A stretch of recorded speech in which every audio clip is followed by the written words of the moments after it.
Well my friends, এটা একটা অত্যন্ত শিক্ষণীয় কেস। সেই জন্য ভিডিওটি জুনিয়র হোমিওপ্যাথিক চিকিৎসক বন্ধুদের দেখানোর জন্য এবং শেখানোর জন্য। এই ভদ্রমহিলা বয়স 26, বিবাহিতা, married, has come from the Midnapore district of Bengal. এনার প্রবলেম হলো breasts are very painful, very sensitive to touch. আমি পরীক্ষা করলাম, অত্যন্ত স্পর্শকাতর। তোমার ওয়াইফ হাত দিয়ে পরীক্ষা করার সময় কেউ কেঁদে উঠলো, প্রচণ্ড ব্যথা, খুব ব্যথা। So benign tumour, it is not malignant, axillary gland করতে সোয়েলিং নেই, কিন্তু very very very painful. Number 1। Number 2, একটা বাতের ব্যথা আছে। কোথায় ব্যথা? ব্যথা সব প্রথম আরম্ভ হয়েছিল কোথায়? ওখান থেকে আস্তে আস্তে উপরের দিকে উঠেছো। তুমি এই কথা আমাদের ডাক্তারবাবুকে বলেছো? দেখো, কঙ্কালের চেয়ারটা ভাঙবে। ব্যথা নিচ থেকে উঠছে, উপরের দিকে উঠছে, এটা তুমি বলেছো? কীরকম বুঝিয়ে দাও, জোরে বলো। ঝগড়া করার সময় তো জোরে করো। তলিপা একটা শব্দ অনেকে জানে না, মেদিনীপুরের সাইডে ব্যবহার হয়। তলি পেট, তলিপা মানে নিচের দিকে, তলি মানে নিচের। আর চলে যাওয়াকে কি বলে? স্যার আমি চলে যাচ্ছি, স্যার আমি পালালাম, পালিয়ে যাচ্ছি। এমনি সাধারণ বাংলায় পালিয়ে যাওয়া মানে লুকিয়ে দেওয়া, আর এখানে বললি যাও বলে দেওয়াকে বলে পালিয়ে যাওয়া। তলিপা মানে নিচের দিকে ব্যথা হচ্ছে, সেই ব্যথা উপরের দিকে উঠলো। So pain ascending in nature. Ledum প্যালে সবাই বারবার যেটা পড়ছে, লিডাম প্যালে আছে, এই যে ledum pal. The ledum rheumatism begins in feet and travels upward. So আর প্যারালাইসিস হলো নিচ থেকে উপরের দিকে উঠে conium, conium maculatum, conium ascending paralysis. তাহলে ব্যথা নিচ থেকে উপরের দিকে উঠছে, আর ব্রেস্ট প্রচণ্ড ব্যথা, ভেরি সেন্সিটিভ, এই দুটো। আর একটা সিমটম ওর হাজব্যান্ড বললো, from very beginning the natural urge is very less, sexual urge is very less.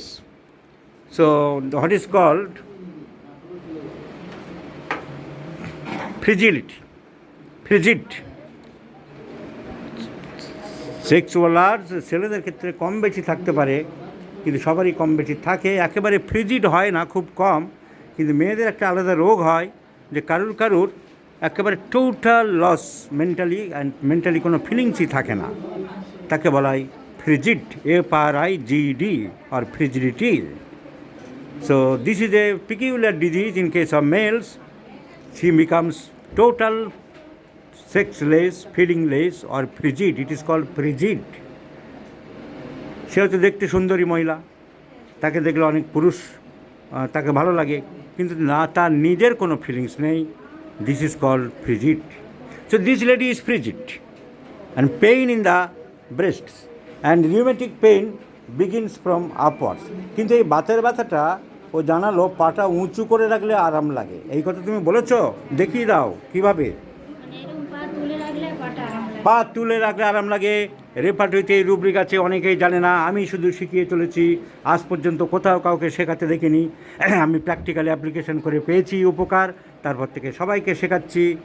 কোনো রেপার্টরি মাস্টার ক্লাসে শেখায়নি, কোনো ম্যাথমেটিক্যাল মাস্টার ক্লাসে বলেনি, কেউ কোথাও এসব শেখায় না, জানে না। নিজেরা জানলে তো তবে বলবে, তবে শেখাবে। খালি কেতাবি লেকচার দিয়েই চলেছে। রেপার্টরিতে কোথায় কী আছে নিজে জানে না, তো শেখাবে কোত্থেকে? I am the first person, yes boldly I can say, যে রেপার্টরির অনেক জিনিস নিজে বের করেছি, নিজে ইনভেনশন করেছি এবং তা অ্যাপ্লিকেশন করেছি, প্রমাণ পেয়েছি, তারপরে তা শিখিয়ে চলেছি। এই রুব্রিক আছে রেপার্টরির এক্সট্রিমিটিস। রেপার্টরির এক্সট্রিমিটিস একটা rubric, hang down letting limbs aggravates and amelioration. পা ঝুলিয়ে রাখলে বাড়ে। অনেকগুলো ওষুধ আছে, তার মধ্যে মেন ওষুধ ক্যালকিরিয়াকার। আর পা ঝুলিয়ে রাখলে আরাম হয়, অনেক ওষুধ আছে, মেন ওষুধ conium. So this peculiar symptom belongs to conium. Letting the limbs upwards relieves, putting the limbs upwards relieves conium. আমরা যদি দেখি চেস্ট পেন, ব্রেস্টে এত বেশি সেন্সিটিভ, আমরা যদি চলে যাই চেস্ট পেন, চলে যাব চেস্টের মধ্যে পেন, পেনের মধ্যে ভাগ ভাগ করা আছে। আমি চলে যাব পেন ম্যামি। ব্রেস্টকে কেন ম্যামি দিয়েছে, ব্রেস্টের মধ্যে প্রচণ্ড ব্যথা, 4টে ওষুধ, 5টা ওষুধ মাত্র, 4টে ওষুধ ফার্স্ট গ্রেডে আছে, বেলোডোনা, কোনিয়াম, মার্কুরিয়াস, সাইডিশিয়া। সো কোনিয়ামে একটা আমরা পেয়ে গেছি first grade symptom, letting the limbs upwards, hanging the limbs upwards relieves the pain, conium first grade. Pain in the breast এর নির্দিষ্ট সময় নেই, মেনস্ট্রুয়েশন আগে বা পরে সব বোঝো না, অল টাইম অফ পেন। যেহেতু অল টাইম অফ পেন, আমি মেনস্ট্রুয়েশনের আগে পরে দেখব না, মেনস্ট্রুয়েশনের সময় হলেও কোনিয়াম কভার করে, তবু আমার all time pain, so conium. এখন প্রশ্ন দাঁড়ালো যে ascending type of pain ledum, কিন্তু অ্যাসেন্ডিং টাইপ অফ পেন কোনিয়ামে কোথাও আছে কি না আমি খুঁজলাম অনেকগুলো বই, ইচ্ছে করে কোনিয়াম আমি অনেক আগে সিলেক্ট করেছি, and I had already decided, আমি চিন্তা ভাবনা করেই নিয়েছিলাম যে I would give conium মেকুলেটাম।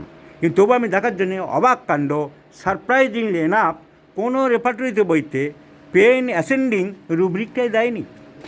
Pen ascending জেনারেছে পেনের অ্যাপিয়ার সাডেনলি, ডিসঅ্যাপিয়ার সাডেনলি, পেনের অমুক অ্যাসেন্ডিং অ্যাগ্রাভেটস আছে, কিন্তু ascending in nature and descending in nature কোনো রেপার্টরিতে আমি পেলাম না। এই সব রেপার্টরি দেখলাম এই যে পেন অ্যাসেন্ডিং স্টেয়ার্স অ্যাগ্রাভেটস, কিন্তু অ্যাসেন্ডিং ইন নেচার কোথাও নেই। তাহলে আমি যে রেপার্টরি করছি সেখানে নিশ্চয়ই যোগ করব, অ্যাসেন্ডিং ইন নেচার নেই, কিন্তু কোনিয়ামে নেই, এর তো ascending in nature. Ascending in nature ম্যাথমেটিক্যায় মাত্র পেয়েছি লিডাম, আর কোনো ওষুধ পাইনি। আমি বনিং-ওশনের থিওরি অনুযায়ী এভালুয়েশন করে নেব, প্যারালিসিস যদি অ্যাসেন্ডিং হতে পারে, পেনও অ্যাসেন্ডিং হতে পারে। সো অ্যাসেন্ডিং পেন কোনিয়ামে ম্যাথমেটিক্যায় যোগ করবো আমি, যাদের ইচ্ছা, যারা মনে করবে আমার থিওরি নয় বনিং-ওশনের থিওরি ইজ কারেক্ট, তারা অ্যাসেন্ডিং পেন কোনিয়াম যোগ করে নেবে। So pain ascending in nature, conium আমি এইভাবে এভালুয়েশন করে নিলাম।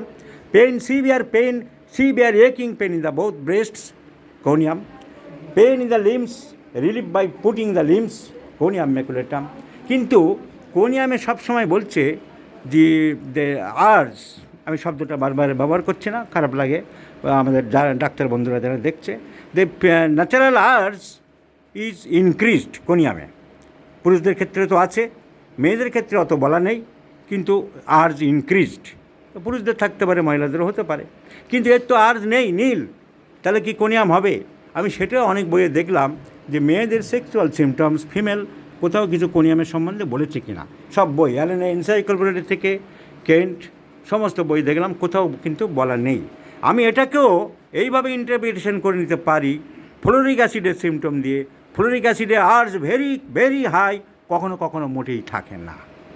লাইকোপোডিয়ামের আর্জ ভেরি ভেরি হাই, কখনো কখনো ম্যাথমেটিক্যাল বইয়ে বলা আছে, মোটেই থাকে না। তাহলে কোনিয়াম আমি এখানেও এই ইন্টারপ্রিটেশন করে নিতে পারি, কোনো এক সময় একটা টিন এজে হয়তো ছিল, it may be suppressed, the marriage are not done timely, it may suppressed, একটা সময় যখন খুব হাই ছিল, it may totally fall down. So এইটা ইন্টারপ্রিটেশন করে নিতে পারি। যদি এটা নাও কারেক্ট হয়, আমার অন্য সিমটমে কোনিয়াম কোনো আপত্তি করছে না। The peculiar symptoms, severe pain in the breast, pain ascending in nature, and pain relieve by putting the limbs upwards, এই তিনটে সিমটমে আমি কোনিয়াম দিতেই পারি। আর ওটাকে ইন্টারপ্রিটেশন এইভাবে করে নিতে পারি যে কোনো একটা সময়ে, অত তো জিজ্ঞাসা করা যাবে না, অত করিনি, ইন্টারপ্রিটেশন আমরা করতে পারি, কোনো একটা সময়ে in the teenage it was very high the natural arts, and now it has totally diminished due to physical lack, demand হতে পারে। আমরা দেখি কোনিয়ামের আর কিছু সিমটম ওর আছে কি না, যেমন কোনিয়াম লবণ খেতে ভালোবাসে পাতে, তুমি কি পাতে আলাদা কাঁচা নুন খাও না। কোনিয়াম পেশেন্ট সালফারের মতো, এমন কার্বের মতো, অ্যান্টিমক্রুডের মতো চান করতে ভালোবাসে না। তুমি কি রোজ চান করো না? মাঝে মাঝে না করলেই ভালো হয়, প্রত্যেক দিন করে নেই, না থাকলে কোনো ব্যাপার না। কোনিয়ামের রুগী ঘর কোনো টাইপের হয়, ঘরের মধ্যে থাকে, বাইরের সোসাইটিতে খুব একটা, সেগুলো মেন্টাল একটা পর্যায়ে গেলে, খারাপ পর্যায়ে গেলে তখন হয়, সবার থাকবে এমন কোনো কথা না। এ কি লোকজনের সাথে মিশতে ভালোবাসে, না ঘরের মধ্যে একা একা থাকতে চায়? মিশতে ভালোবাসে, বেশিটা নয়।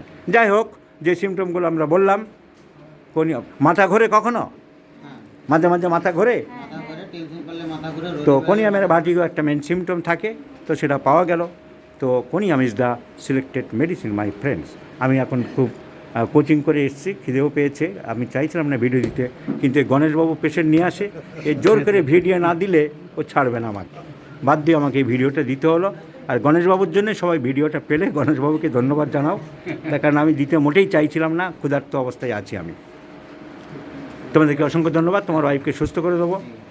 আর গণেশবাবু যে আশা নিয়ে এসছে, নিশ্চিত থাকো, যে কোনো হলে ও তোমার ডাক্তার, ওর সাথে যোগাযোগ করবে, সম্পূর্ণ সুস্থ হয়ে যাবে।